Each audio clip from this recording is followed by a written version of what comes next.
Alamin na po natin ang update sa pagkamatay ni dating DPWH Undersecretary Catalina Cabral mula sa Baguio City. May unang balita live si Bea Pinlac. Bea, alam na ang sanhi ng pagkamatay?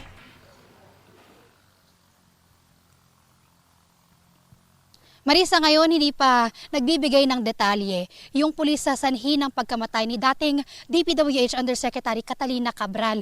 Pero dito nga tayo sa Baguio City kung saan nga naka-check-in daw si Cabral bago ang trahedyang sinapit niya sa bahagi ng Cannon Road sa Tuba, Benguet kahapon. Sa bahagi ng Cannon Road sa Tuba, Benguet, huling nakitang buhay si Cabral. Ayon sa investigasyon ng pulisya, namatay si Cabral matapos umanong mahulog sa isang bangin patungong Bued River.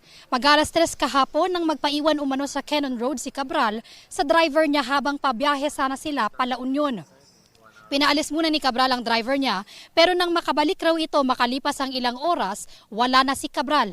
Pumunta ang driver sa hotel nila sa Baguio pero wala roon si Cabral, kaya bumalik siya sa pinag-iwanan nito sa dating opisyal sa Cannon Road.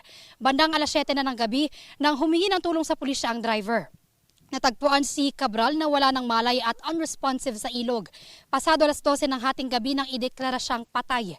Isa si Cabral sa mga personalidad na nadadawit sa maanumalyang flood control project sa bansa. Nagbitiw siya sa pwesto noong Setyembre. Pinahaharap sana si Cabral sa Independent Commission for Infrastructure nitong Lunes pero hindi ito sumipot.